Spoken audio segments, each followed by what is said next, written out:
One. Happy Thursday, and thanks for joining us here on 9 News Watch for a look at your headlines on this Thursday, October the 14th. I'm Chris Bianchi. I'll start things out by taking a look at the weather side of things, and once again, we are looking at some fairly busy weather. And for starters, it looks like we'll be seeing some pretty heavy mountain snow showers later on this afternoon with the potential for some snow squalls. If you're traveling on I-70 and or through the mountains today, just be careful here, folks. This afternoon we are going to be talking about the chance for some at times heavy snow again in the mountains. Now here in Denver, you've probably heard that we may be looking at some snow later on this evening. It will start as rain somewhere between about 3 and 5 this afternoon, and then potentially flip over to a little bit of wet snow somewhere between 6 and 8 p.m. tonight. We're not expecting any accumulation here in Denver, maybe a little bit of slushy accumulation into the foothills and the Palmer Divide, maybe an inch or two in some of those areas above 6,000 feet in elevation. Once we get past that, though, things really do start to warm on up after a chilly Friday. Highs only in the mid-50s on your Friday. By the way, could deal with a freeze and some black ice on Friday morning because of temperatures starting off in the 20s across most of the metro area. Then we're back up into the 70s for both Saturday and Sunday. That'll last into early next week. A 26-year-old woman is under arrest in connection with the deadly shooting of a U.S. Postal Service worker in Longmont yesterday. Devin Schreiner was arrested by the Longmont Police Department in the mail carrier's death, and she is being charged with first-degree murder after allegedly shooting the postal carrier multiple times around 12:30 yesterday afternoon. The victim's name has not yet been released. One person is injured after a shooting in a King Soopers parking lot last night in South Denver. The shooting took place at the King Soopers at 3100 South Sheridan Boulevard, and one person was taken to the hospital with unknown injuries. No arrests, though, had been made as of last night. Now, for nearly 4 decades, the family of Janelle Matthews thought that they might never find out how she disappeared. On Wednesday, the trial began for the man charged with the killing of the 12-year-old girl in Greeley. Prosecutors allege that Stephen Pankey's obsession with Janelle's case points to his guilt. 9 News reporter Mark Salinger was in the courtroom as prosecutors outlined the evidence.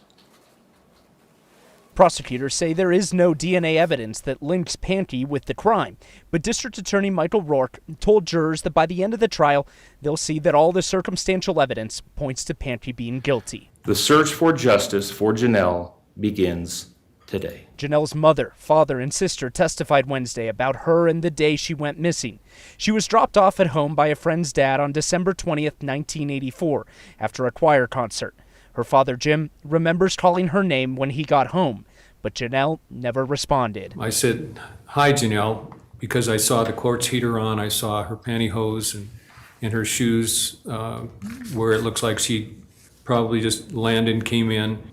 And then I didn't hear anything. He soon called his wife, Gloria, and told her what was happening. I hung up, and all I did was cry for the rest of the night. Prosecutors say Pankey has been obsessed with Janelle's case since she went missing, though he maintains he has never been involved. On multiple occasions over the past 3.5 decades, prosecutors say Pankey reached out to police, saying he knew information about Janelle's disappearance, but would only share it if they granted him immunity. He's a little bit crazy, he's a busybody, he's a true crime junkie, he gets himself in the middle of murder cases, but that doesn't necessarily mean he actually was involved in them. Pankey's defense attorney laid out his argument that Pankey is innocent because he says he never knew the Matthews and had nothing against them. He says he is a crime enthusiast who has confessed to other crimes in the past he hasn't committed. Janelle's family flew in from out of town to be here for the trial. This trial is expected to last about 5 weeks. Janelle's family plans to be here for all of it. In Greeley, I'm Mark Salinger, 9 News. Some good news this morning. The Labor Department said on Thursday that unemployment claims dropped to their lowest levels since before the pandemic. Less than 300,000 Americans applied for unemployment benefits last month. That is the second straight drop in that number. Now, that's also a sign that the hot job market is still in place as the country recovers from the COVID-19 pandemic. Safe to Tell tips doubled last month over a year ago. Now, Safe to Tell is the anonymous tip line that allows students to report threats or concerns here in the state of Colorado. Most schools a year ago, though, were doing remote learning, so obviously that is a part of that doubling. And more tips may also help teachers and students get a better sense for what's going on in schools. Most of the tips were about suicide threats. One Coloradan considers herself lucky that she's going to be able to run the Colfax 5K this weekend with a special running partner just ahead of her. The woman was hospitalized with COVID while pregnant last year. Katie Eastman shares her story. Here's your shoes, Luna. Some steps look small, Here, I'm gonna get her a little boogie. but despite her size, There we go. Luna Markley still gets the miles in We're gonna run. with her mom, Veronica. Yeah, I'm not pushing both kids. I'm just pushing Luna on Sunday. She'll push her 15-month-old 3.2 miles in the Colfax 5K. It's just really the only way I can squeeze exercise in as a mom. You know, it's just so busy. Okay, we're gonna go this way. Putting on my running shoes and hitting the pavement is like the best medicine for me. Each step heals Veronica because there was a time she couldn't take them. For those first 7 days, it was just total darkness. It's like I fell asleep and I may have not woken up. That's what my doctors were saying. It was like some people wake up and some don't. She was 26 weeks pregnant when COVID-19 caused her to stop breathing on her own. Before doctors put her on a ventilator, Veronica signed papers in case they needed to perform an emergency C-section. I remember waking up and I immediately looked at my belly. I didn't know what was going on. I was still really disoriented, but I immediately looked at my belly and I touched my belly and I was still pregnant. And I just can't say, not a day goes by that I'm not thankful for that. The weeks and months after were not easy. I started walking half a mile. I was like, I gotta have this baby. I need to get my endurance up, that mentality of a runner. I've got to get moving. Each foot forward brings her closer to her first race since being sick. 2 warrior girls, hitting the pavement with all these other amazing people.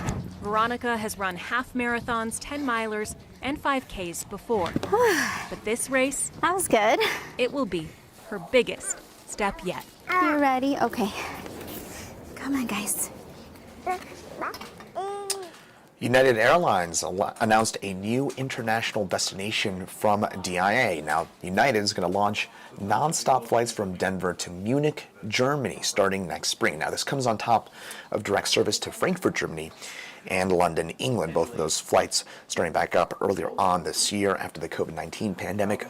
Flights to Munich, meanwhile, will begin during the spring of 2022. Finally, today is Thursday, which means it's Friday Eve, which means it's also time to start planning for the weekend. 9 News' Alex Kirk puts together a great list over at 9news.com of the 9 things to do this weekend. He does that each and every week, and this weekend it's topped off by the Colfax half and full marathons that are back after a nearly 2-year pandemic-driven absence. Now, Alex Kirk himself is running the full marathon. He did another one this past weekend.